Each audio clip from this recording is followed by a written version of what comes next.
Cool. So this is the layout.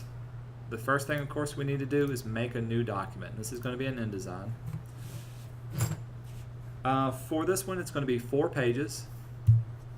And each of these pages is going to have facing pages. In other words, side by side once we start creating them. The size of it, we're going to keep it letter. It's going to have 4 columns. And those columns are going to be 1/8 of an inch gutters.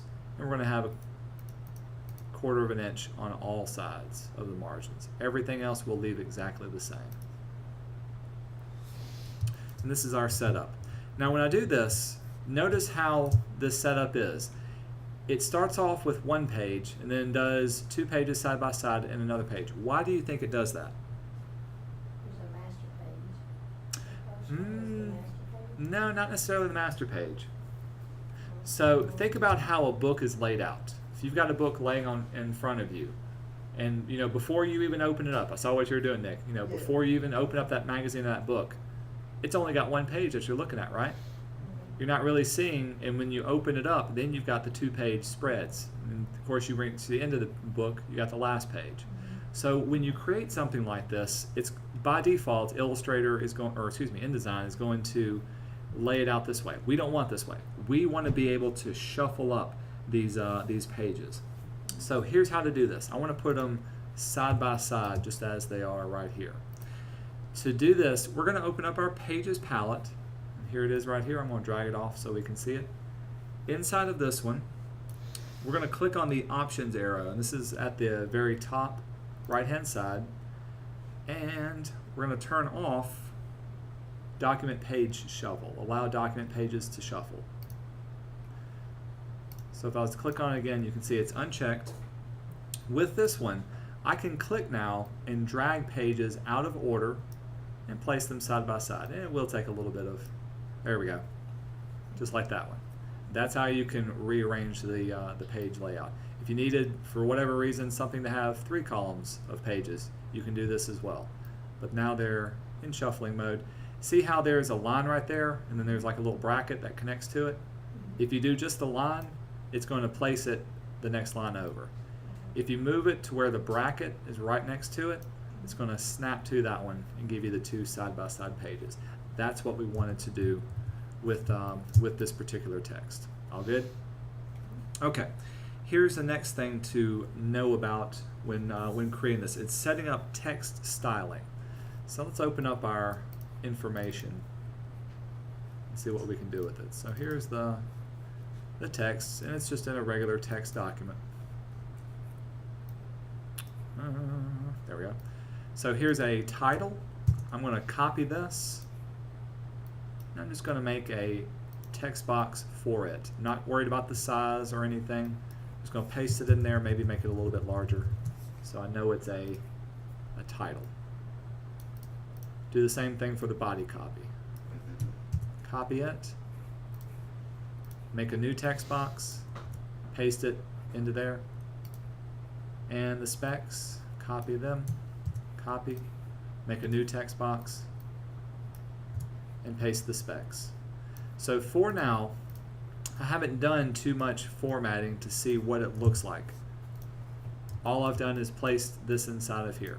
Now I'm just going to play around and see what I can do to make it look good, or to make it look like it's going to fit onto here. I can always change it later, and I'll show you how we're going to do that. First of all, the title. How do you think a good title or a good text should be? What's a good defining feature? Bold. Very bold. It needs to stand out. So let's find a font that's nice and bold. What's this? Old Press. Hey, that's kind of cool. Okay, it's got a grungy kind of look to it. Very bold, stands out. I'll go with that. Let's say I want it to be a specific color. In this case, I'll just go with the default red that they have there. Same way for my my information. I want this to be like a good sans serif font. New Gothic. Ugh, hard to read.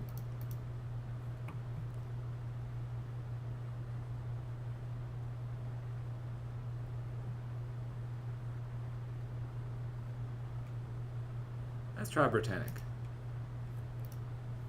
Very thin, that'll give me lots of room. Maybe I can make it a little bit larger. So Britannic, 12 point.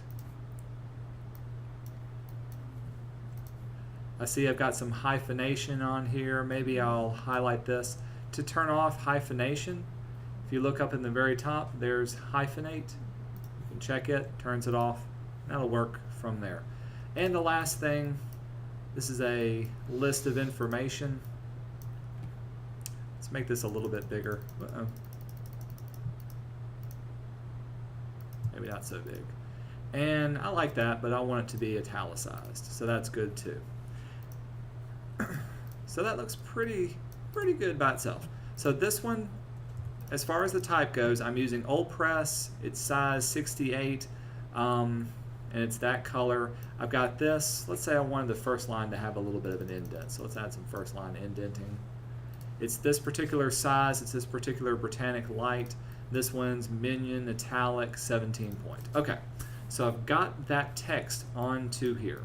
What I want to do is I want to be able to copy and paste all my other information onto here and be able to format it. So I'm going to go very quickly, but what I'm going to do is just make a title box. I'll do 3 of them. I'll do 3 text boxes, and I'm going to do 3 information with little spec information boxes. All I'm going to do is select that, copy it, paste it into there. Oh, come on. There we go. Paste. And copy it, paste it. Copy it, paste it. You can see some of these have more information than others. That's a very common thing to run into.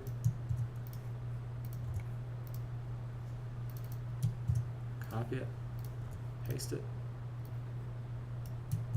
copy it, paste it, and this goes over to 2 pages. There we go.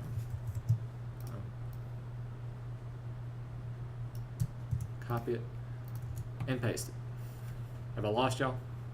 Nothing you haven't done already before. All I did was copy and paste the information into its own particular layer. Okay, now comes the fun part. How do I quickly, it took me a little bit of time to be able to copy and paste information. If I had to format everything, I've got to highlight it, I've got to find the font, I've got to change the size and everything. Here's how to save your styles the same way you would save a swatch color so you can reuse it. We're going to go to Window and down to Styles and open up, in our case, the paragraph styles. And there are 2 different ones. There's character styles and there are paragraphs. I tend to use the paragraphs because it gets everything that I need to for it. If I was to highlight a style, so I'm going to highlight this text. That's what I want to save. I've got my paragraph style open and create a new one. By default, it gives me paragraph style 1. If I was to double click this one, oh, come on, there we go. This will open up my paragraph styles options, and if I click through, you can see, so the basic character formats, there's Old Press, size 68, if I had tracking or leading saved. Everything that's formatted about this is saved now into paragraph style 1. I'll even give it a new name, so I'll call it title. Here's the next fun thing. Okay. And we'll say okay. So now, if I want this text to be styled as a title, I can click it. Of course, it's too large. And automatically it styles it as that particular style. I didn't have to change everything up. So grab my text, highlight it, click on title, and automatically it will change the way that looks. Make sense? Same way for this. So I'm going to select my type. Let's make a new paragraph style. And then double click on paragraph style 1. You can go through and see what it looks like, make sure it's okay. In this case, I'm going to call it body copy. Say okay. Now when I highlight this I can select body copy and it automatically formats it. It even gets the little first line indent that I wanted before. So very quickly I can change that up into what's necessary. Final one down here is our information. Let's make a new one. We'll call it specs. Say again? I said baby bear. Baby bear. Hey, there you go. All right, good. You're looking at it. Papa bear, mama bear, baby bear.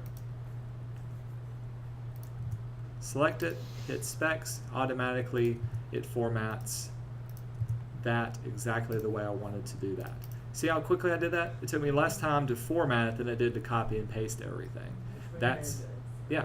I said I wish we'd done this early. Yeah, well, there's different things that you want to practice with. This is just a good thing to know as well. Here's the biggest, the best thing about this.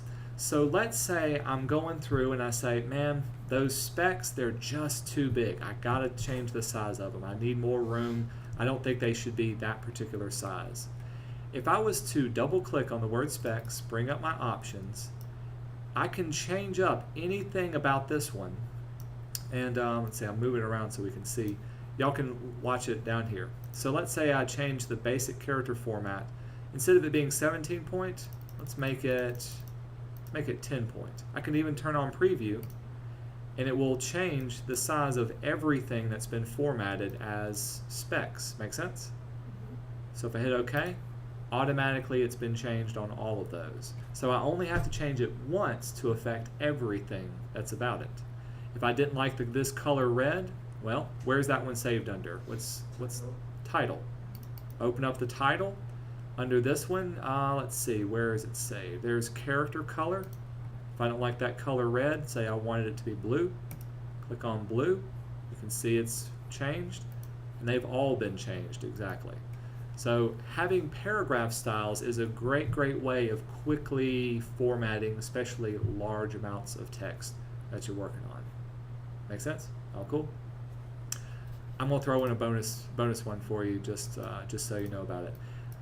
So you can save color swatches to be used, you can save paragraph styles, you can even save formatting of your boxes that you have. So let's say behind the title, I wanted to have this one box and I wanted that box to be yellow and I wanted it to have a red thick outline. And let's go crazy. We'll give it a style to it. There we go, like a dotted outline. And I wanted it to look like that. Okay? Well, one thing I can do is I can save this object style as a reusable style as well. So under Window, Styles, there we go. There's Object Styles. This works the same way as your paragraph styles. You select whatever object that you've created, so in this case a little box. When you make a new one, it's going to by default say object style 1, and I can change it up. I can say something like background box.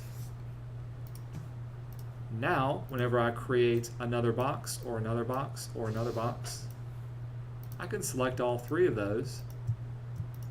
Come on, there we go. Hit background box and automatically they've all been formatted to do that. Send them to the back, I can start working with it. All cool? Okay. With this, the first thing you need to do, go ahead and open up or make your document that's been created. Open up your text information, put it all into this document. Don't worry about the placement of it. You can see all I've done is just kind of placed it willy-nilly all over everywhere. Start formatting it the way you think it looks good. How many, let's see, how many items we have on this page? 1, 2, 3, 4, 5, 6, 7, 8. So you've got 8 different cameras that need to be on 4 different pages. What does that equal out to? 2 per page. 2 per page, okay? Now that sounds like, okay, it's just a little bit. I can easily fit something on there, but you got to fill these pages up. And if you look at my example page that I showed you, you see I've got of course there's 2 different cameras there, so there's 2 on there. I was able to fit 3 different cameras on here. So play around spacing things out. It's okay to have a little bit larger text than is necessary. We'll also put some other pictures and other stuff in there as well. But place all of your text information in there first. Next, once you get your text in there, then you can start placing your pictures in there. So let's go to File, Place. Oops, let me go ahead and make some picture boxes. We'll put them into those boxes really quick. Y'all want to learn another quick tip too? Sure. This will blow your mind as well. Let's see, how many pictures do we have? Y'all count them off with me. 1, 2, 3, 4, 5, 6, 7, 8, 9, 10, 11, 12. Cool. 12 images. I don't want to get the that one right there, so I'm not counting that one. 12 images. So I need 12 text boxes. Here's a quick tip that you may want to write down. I've got my picture box. I'm going to click and drag with my picture box, really, really big. Now I'm going to use my arrow keys. If I press the up arrow key, look what's happening. What's happening? It's making rows of picture boxes. If I use my left and right arrow key, Oh, no way. it's making columns of them as well. So very quickly, now I've got 3 by 4, 12 different picture boxes, and of course I can change them, move them around until I let go. Then they're already set. All I had to do was click and drag while still holding down my mouse, use the up and down arrow keys and left and right arrow keys to give you a grid of picture boxes. Make sense? Mm-hmm. Just so you know, if you do click and drag and you let go, if you see the X and then you start using your arrow keys, it's not going to work. So you got to keep holding down your mouse button. Okay, so that was an extra tip. Let's place in those images. Oops, they're on the desktop. Icon cameras. Remember, I can hold down my shift key, get all of them, place them all in here.